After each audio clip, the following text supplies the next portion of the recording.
আসসালামু আলাইকুম রহমতুল্লাহি ওবরকাতু। অষ্টম শ্রেণীর শিক্ষার্থীরা, আজকে খুবই চমৎকার একটা ক্লাস করব। তোমরা কিন্তু থাম্বনেল থেকে তোমরা বুঝতে পেরেছো।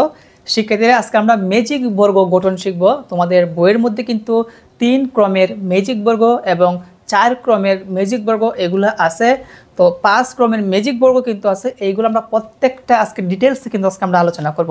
একদম সহজ করে দিব, যে কোনো শিক্ষার্থী প্রথম অবস্থা দেখলে কিন্তু সেগুলো তোমরা পারবা। তো দেখো, প্রথম আমরা শিখবো, এখানে লিখিয়ে দিছি ম্যাজিক বর্গ গঠন, এবং প্রথমটা হচ্ছে 3 ক্রমের ম্যাজিক বর্গ। তো 3 ক্রমের ম্যাজিক বর্গ গঠন করতে গেলে আমরা জানি 3 3 9টা করে হবে। 1 2 3 4 5 6 7 8 9, 9টা করে হবে। এবং সংখ্যাগুলো নিতে হবে, আমি তোমাদেরকে দেখাই। সংখ্যাগুলো হবে 1 থেকে 9 পর্যন্ত সংখ্যাগুলো। কি বলছি? 1 থেকে 9 পর্যন্ত সংখ্যাগুলো তুমি এই জায়গার মধ্যে বসাবা। দেখো, 1 থেকে 9টা, গড় কিন্তু 9টা, সংখ্যা কিন্তু 9টা। 9টার সংখ্যা এখানে বসাবা। তুমি এই পাশে যোগ করো 15 আসবে, এই পাশে যোগ করো 15 আসতে হবে, এই পাশে যোগ করো 15 আসতে হবে, অথবা এভাবে যোগ করো 15 আসতে হবে, অথবা এভাবে কোনাকুনি যোগ করো, তাহলে কিন্তু 15 আসতে হবে। এখন 1 থেকে 9 কোন জায়গার মধ্যে কোন সংখ্যা বসাবো একদম সহজ করে দেখাবো। আমি তিনটা আমি গড় বানালাম, বর্গাকার গড় বানালাম ছোট ছোট। তো কিভাবে করবা? সর্বপ্রথম যে কাজটি করবা শিক্ষার্থীরা, এখানে যে মধ্যেখানে গড়টা আছে এইখানে 5 দিবা। কি বলছি? আবার বলি, মধ্যেখানে যে গড়টা আছে এটার মধ্যে কি দিবা? 5 দিবা। তারপর নিয়ম হচ্ছে, এইদিকে লক্ষ্য রাখো, 5-এর জায়গায় আমি 5 রেখে দিলাম। তো প্রথম নিয়ম হচ্ছে 5 দিবা। বুঝতে পারছো? তোমাদের কিন্তু আবার গড় 3টা বানাতে হবে না, আমি বোঝানোর জন্য কিন্তু গড় 3টা বানানো হয়েছে। মানে প্রথম অবস্থায় তুমি 5 দিবা। দ্বিতীয় অবস্থায় কি করবা? যে জোড় সংখ্যাগুলো আছে, কি বলছি? যে জোড় সংখ্যাগুলো আছে ওই জোড় সংখ্যাগুলো বসাবা। 4 কোণার মধ্যে 4টা জোড় সংখ্যা বসাবা। প্রথম জোড় সংখ্যা কত? 2। পরবর্তী জোড় সংখ্যা কত? 4। এর পরের জোড় সংখ্যা কত? 6। এর পরের জোড় সংখ্যা কত? 8। তার মানে 4 কোণার মধ্যে আমরা 4টা জোড় সংখ্যা বসালাম, তাই না? এখন হচ্ছে আসল কাজ, লাস্টের কাজ। কি বলছি? লাস্টের কাজ। তো যেগুলো ছিল এগুলো আমি আগে বসিয়ে দিচ্ছি। কি বলছিলাম? যেভাবেই তুমি যোগ করো তাহলে কিন্তু আমাদের 15 আসতে হবে। তো আমরা একটা একটা করে শিখি। দেখো, এখানে খালি ঘর 2a আর এই সাইডে যোগ করলে কত হয় বলো তো? 2a আর সাইডে যোগ করলে হবে 6। এখন 6-এর সাথে কত যোগ করলে 15 আসবে? এখানে কত বসাবো যে 15 আসবে? আমরা যে এখানে 9 বসাই, কত বসাই? 9 বসাই, তাহলে 2a আর 9 কত? 11। 11 4 কত? 15 হয়ে গেল। এখন আমরা এই ঘরটা দেখি, এই লাইনটা দেখো। এই লাইনে আমরা কিভাবে বুঝবো এখানে কোন সংখ্যা বসাবো? দেখো, আগে এই লাইনের মধ্যে কি কি সংখ্যা আছে? 2 আর 6। তো 2a আর 6 যোগ করলে কত হয়? 8 হয়। এখন তোমরা বলো এখানে কত বসাতে হবে যে 15 হবে? 7 বসাতে হবে। তো 2 7 9, 9 আর 6 15। এখন আমরা এইটা করতে পারি বা এইটা করতে পারি, যে এইটা মনে চাই। তো দেখো, এইটা করব। তো এই লাইনের মধ্যে 2টা সংখ্যা আছে, একটা নাই। তো 2টা যোগ করলে কি হবে? 6 আর 8। শিক্ষার্থীরা বলো, যোগ করলে কত হবে? 14 হবে। তার মানে এখানে কত বসালে 15 হবে? 1 বসাতে হবে। কেমন? আর একটা খালি ঘর আছে, 6 আর 8 সাইডে আর 8 যোগ করলে কত হবে? 12। কত যোগ এখানে বসাতে হবে? 15 হবে, 3 হবে। দেখো, আমরা 1 থেকে 9 পর্যন্ত প্রত্যেকটা সংখ্যা এখানে বসিয়েছি। তুমি কিন্তু এক সংখ্যা 2 বার বসাতে পারবে না, একটা সংখ্যা একবারই ব্যবহার করতে পারবা। 1 থেকে 9 পর্যন্ত তুমি একটা সংখ্যা কয়বার ব্যবহার করতে পারবা? একবার ব্যবহার করতে পারবা না। তুমি যদি ভুলে এখানে 7 আছে, ওই জায়গার মধ্যে আবার 7 দিয়ে দাও, হবে না। কেমন? তো দেখো, এখন প্রত্যেকটা যোগ করলে কিন্তু আমাদের 9 9, এভাবে যোগ করলে কি হবে? 9 কোনাকুনি যোগ করো, 9 হবে। শিক্ষার্থীরা, আশা করি তোমরা বেশি কিন্তু বলবো না, আমি একবারে কিন্তু ভেঙে বুঝিয়ে দিব। আর দ্বিতীয়বার যদি বলি ভিডিওটা অনেক বড় হবে। তো আশা করি তোমরা এখানে 3 ক্রমের ম্যাজিক বর্গ কীভাবে লিখতে হয় নিয়ম, সেটা তোমরা বুঝতে পেরেছো। তো এখন আমরা শিখব 4 ক্রমের ম্যাজিক বর্গ। কয় ক্রমের? 4 বর্গের ম্যাজিক বর্গ। শিক্ষার্থী বন্ধুরা, এখন চমৎকার একটি ম্যাজিক বর্গ। তোমরা জানো যে 4 ক্রমের ম্যাজিক বর্গ কিন্তু তোমাদের অষ্টম শ্রেণীর মধ্যে আছে। এই 4 ক্রমের ম্যাজিক বর্গ একদম জলের মতন সহজ করে দিব। একটু তোমরা বোর্ডের দিকে খেয়াল করো। তো 4 ক্রমের ম্যাজিক বর্গ কিন্তু তোমাকে, যেহেতু 4 ক্রমের ম্যাজিক বর্গ, বর্গ মানে স্কোয়ার। আরেকটা কথা বলে দিচ্ছি, 3 ক্রমের ম্যাজিক বর্গের অঙ্ক সংখ্যা কয়টা হবে? দেখো, 3 ক্রমের ম্যাজিক বর্গ বলছে, সেজন্য 3 স্কোয়ার দিবা, কত হবে? 9টা হবে। তার মানে 9টা সংখ্যা হবে। যদি বলে 4 অঙ্কের ম্যাজিক বর্গ তাহলে 4 কে স্কয়ার দিবা কত হবে 16 হবে। তার মানে 16টা ঘর বানাতে হবে। দেখো 1 2 3 4 5 6 7 এভাবে গুনলে কতটা হবে 16টা হবে। বুঝতে পেরেছো? যেহেতু বলছে 4 ক্রমের ম্যাজিক বর্গ, 4 ক্রমের ম্যাজিক বর্গের মধ্যে 16টা ছোট ছোট ক্ষুদ্রতম ঘর থাকবে এবং 1 থেকে 16 পর্যন্ত সংখ্যা নিতে হবে। আগে 3 ক্রমের ম্যাজিক বর্গ ছিল 3 3 9, 1 থেকে 9 পর্যন্ত সংখ্যা নিয়েছিলাম। আর এখন হচ্ছে 4 ক্রমের ম্যাজিক বর্গ, তার মানে 4 কে স্কয়ার করলে 4 4 16 হবে।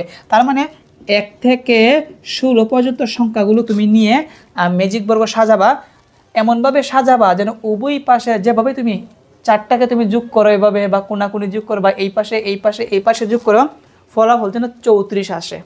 তার মানে 3 ক্রমের ম্যাজিক বর্গের মধ্যে ফলাফল আসছিল কত 15 আসছিল, আর 4 ক্রমের ম্যাজিক বর্গের মধ্যে ফলাফল কত আসবে 34 আসবে। এখন কিভাবে করবা চলো আমরা এখন শিখে দিচ্ছি একদম সহজভাবে। যে কাজটি আগে করব 1 থেকে 16 পর্যন্ত আমরা সিরিয়ালভাবে প্রথম ঘরের মধ্যে লিখব। 1 2 3 4 5 6 7 8 9 10 11 12 13 14 15 16। তো 1 থেকে 16 পর্যন্ত আমরা সিরিয়ালভাবে লিখলাম। এখন যে কাজটি করবা এই ঘরের মধ্যে এগুলাকে বিপরীতকরণ করে লিখবা, মানে 16 থেকে নিচে নামবা। তো আগে লিখব 16, তারপর 15, তারপর 14, তারপর কি 13, তারপর 12, তারপর 11, তারপর 10, 9, 8, 7, 6, 5, 4, 3, 2, 1। এখন মজার বিষয় মানে মজার জিনিসটা এখন একটু লক্ষ্য রাখো। এখন কি করবা, তো এখানে 4 কোণার মধ্যে দেখো 4 কোণা, এই একটা কোণা, এই একটা কোণা, এই একটা কোণা, এই একটা কোণা বাদে আমরা বৃত্ত সার্কেল দিব। দেখো বৃত্ত সার্কেলটা কি হয়, একটু মনোযোগ দিবা। কি বলছি একটু মনোযোগ দিবা। এই 4 কোণার যে এই বিন্দু আছে, আমি বিন্দুটা হাইলাইট করে দিচ্ছি। এই বিন্দু আর এই কোণার এই বিন্দু আর এই কোণার এই বিন্দু আর এই কোণার এই বিন্দু দিয়ে আমরা বৃত্ত টানবো।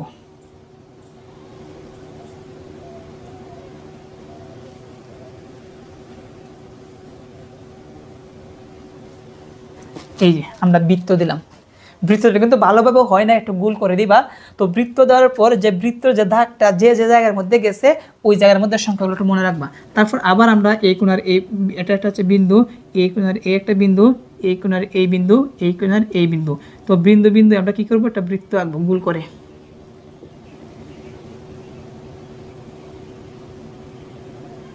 ওকে, এখন কি করবা, এখন চমৎকার একটা বিষয় জিনিস লক্ষ্য রাখো। এখন কিন্তু আমরা সহজে কিন্তু এখান থেকে যে 2টা সার্কেল হয়েছে এই সার্কেলতে যে মানগুলো বসিয়ে দেয় একদম সহজ হবে। উভয় পাশে যোগ করলে কিন্তু কি হবে 34 হবে। তো দেখো প্রথম সার্কেলের দিকে লক্ষ্য রাখো।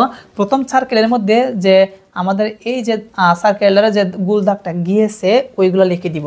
তার মানে দেখো এই গোল দাগটা প্রথম কি গেছে 2 এর মধ্যে, দেখো এই গোল দাগটা কিন্তু মানে এই যে দাগটা আছে এই দাগটা কিন্তু 2 এর ঘরের ভিতরে কিন্তু স্পর্শ করছে, সেই জন্য আমি 2 লিখবো। তারপর দেখো 3 এর মধ্যে কিন্তু স্পর্শ করছে 3 লিখবো। তারপরে এই দাগটা কিন্তু 4 এর ঘরের ভিতরে কিন্তু লাগে না, বিন্দুতে লাগছে, বিন্দুতে লাগলে কিন্তু হবে না। তারপর দেখো এখানে কোনটার মধ্যে গেছে 8 এর মধ্যে গেছে, তো লিখবো 8 লিখবো। তারপর কোথায় গেছে 12 এর ঘরের মধ্যে আসছে, তো লিখবো 12। তারপর কোন ঘরের মধ্যে গেল দেখলাম 15 ঘরের মধ্যে গেল, তো লিখবো 15। যে ঘরে আছে সেম ঘরের মধ্যে কিন্তু বসাতে হবে, তা না হলে কিন্তু হবে না। তো দিলাম 15। আবার কোন ঘরে গেছে একটা 14 ঘরে গেল, দিলাম 14। আবার কোথায় গেছে এই ঘরে কিন্তু যাই নাই, 9 এর ঘরে গেল, তো দিলাম 9। আবার কোন ঘরে গেল 5 এর ঘরে গেল, দিলাম 5।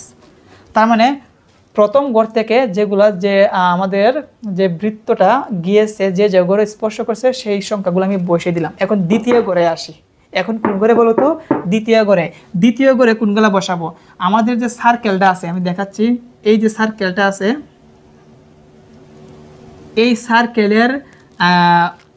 সার্কেলের সারা এবং যে দাগগুলা গেছে এই দাগের সারা যে কোণার মধ্যে যে 4টা সংখ্যা আছে, 4টা সংখ্যা দেখো 16 13 4 1, এগুলো আমরা কোণায় কোণায় বসিয়ে দিব। প্রথম কি 16, তারপর কোন একটা কত 13 দিলাম 13, তারপর কত 4 দিলাম 4, তারপর কত 1। এখন এখানে আর 4টা ঘর কিন্তু বাকি রয়েছে, এইগুলো কোনগুলো লিখবা এইটার ভিতরেই, এই সার্কেলের ভিতরে, এই সার্কেলের ভিতরে কোন কোন সংখ্যা আছে এখানে দেখো 11, 10, 7, 6 এগুলা বসিয়ে দিবা। 11 দিলাম 11, 10 দিলাম 10, 7 দিলাম 7, 6 দিলাম 6। এখন তোমরা ক্যালকুলেটর হাতে নাও, হিসাব করো। আমি দেখি যোগ করে 16 যোগ 2 যোগ 3 যোগ 16 যোগ 2 যোগ 3 যোগ তারপর হচ্ছে 13, 34। তারপরে দেখি কোনাকুনি যোগ করে 13 যোগ 10 যোগ তারপর কি 7 যোগ তারপর কি 4, 34 আসে। তাহলে প্রত্যেকটা হিসাব করলে এখন 34 আসে। আশা করি তোমরা বুঝতে পেরেছো যে 4 ক্রমের ম্যাজিক বর্গ তোমরা কিভাবে সহজে লিখবা। তো প্রথম ধাপ 1 থেকে 16 পর্যন্ত লিখবা, তারপরে 16 থেকে 1 পর্যন্ত লিখবা। এভাবে আমাদের একটা বৃত্ত দিতে হবে। কোন কোন বৃত্ত? প্রথম ঘরের যে বিন্দু আছে এই কোণার বিন্দু, এই কোণার বিন্দু, এই কোণার বিন্দু, বিন্দু বিন্দু দিয়ে কী করতে হবে? সুন্দর করে গোল করে একটা বৃত্ত দিব। কেমন? এইদিকে সেমভাবে আমাদের বিন্দু 4 কোণা 4টা বিন্দুর মধ্যে কী দিব? বৃত্ত দিব। বৃত্ত দেওয়ার পর প্রথম যে বৃত্ত আছে এই বৃত্তর দাগটা কোন কোন করে গেছে? 2, 4, 8, 12, 15, 14, 9, 5 আমরা বসিয়ে দিছি, তাই না? তারপর কী করলাম? এই ঘর থেকে 4 কোণার মধ্যে যে 4টা সংখ্যা আছে 4 কোণার মধ্যে 4টি সংখ্যা বসিয়ে দিলাম, আর মধ্যেখানে 4 ঘরের মধ্যে 4টা সংখ্যা আছে সেমভাবে বসিয়ে দিলাম। এখন এইটাই কোনাকুনি বা এই পাশ ওই পাশ যোগ করলে 34 আসবে। তো আশা করি 4 ক্রমের ম্যাজিক বর্গ তোমরা ভালোভাবে বুঝতে পারছো। শিক্ষার্থী বন্ধুরা, এখন খেয়াল করি 5 ক্রমের ম্যাজিক বর্গ কিন্তু একটু ভালোভাবে একদম সুন্দরভাবে বোঝানোর জন্য কিন্তু আমি আলাদা একটি পর্ব দিতে হবে। কেন? এটা একটু বড়, যেহেতু 5 ক্রমের ম্যাজিক বর্গ উভয় পক্ষে যোগ করলে কি হতে হবে? 65। আর আরেকটা জিনিস, উভয় পক্ষে 3 ক্রমের ম্যাজিক বর্গ উভয় পক্ষে যোগ করলে কত হবে, এবং 4 ক্রমের ম্যাজিক বর্গ উভয় দিকে কোনাকুনি বা যেভাবে যোগ করলে 34 কীভাবে হবে এবং কত হবে, মানে 4 বর্গের ম্যাজিক বর্গের যে যোগফলগুলো কত হবে এবং 5 ক্রমের ম্যাজিক বর্গের যোগফল কত হবে, এগুলো আমরা কীভাবে জানবো? একটা সূত্র আছে এটার মাধ্যমে। এই সূত্রের মাধ্যমে যে ক্রমের ম্যাজিক বর্গের সূত্র হচ্ছে ক ইন্টু ক প্লাস 1/2। এখন মনে করো 4 ক্রমের ম্যাজিক বর্গের যোগফল কত হবে, এটা কীভাবে বুঝবো? আর তাহলে আমরা যে কাজটি করবো এখানে শুধু কোর জায়গার মধ্যে 4 বসাবো। 4 ইন্টু 4 যোগ 1/2। এখন দেখো 4-এর জায়গায় 4 গুণ, এখানে কিন্তু গুণ আছে, 4 4 কত? 16 আর 1 যোগ করলে কত হয়? 17/2। তো 17কে 4 দ্বারা ভাগ করলে কত আসে দেখি? 17 গুণ 4, 17 গুণ 4 সমান এত, আর ভাগ হচ্ছে 2, 34 আসে। এই দুইটাকে গুণ করে 2 দ্বারা ভাগ করলে কত আসে? 34। তার মানে 4 ক্রমের ম্যাজিক বর্গের এই পাশে কোনাকুনি যোগ করলে কত আসবে? 34 আসবে। তো আমরা তো পরবর্তী প্রশ্ন যে করব 5 ক্রমের ম্যাজিক বর্গ, ওইটার মধ্যে যোগফল কত আসবে আমরা একটু দেখি। এগুলো কিন্তু শর্টের মধ্যে আসতে পারে বহু নির্বাচনী প্রশ্নের ক্ষেত্রে, যে বলবে যে 5 ক্রমের ম্যাজিক বর্গের মধ্যে উভয় পাশে যোগ করলে বা আর যেভাবেই হোক না কেন যোগ করলে কত আসবে। তো দেখো 5 ক্রমের করজার মধ্যে 5 দিব, 5 ইন্টু 5 যোগ 1/2 সমান 5 ইন্টু 5 5 25 আর একে হচ্ছে 26, ভাগ হচ্ছে 2, 26 আর 5-এ গুণ করে 2 দ্বারা ভাগ করলে কত আসবে? 65 আসবে। কত আসবে? 65। আমি একটু দেখে নিচ্ছি সত্য নাকি মিথ্যা।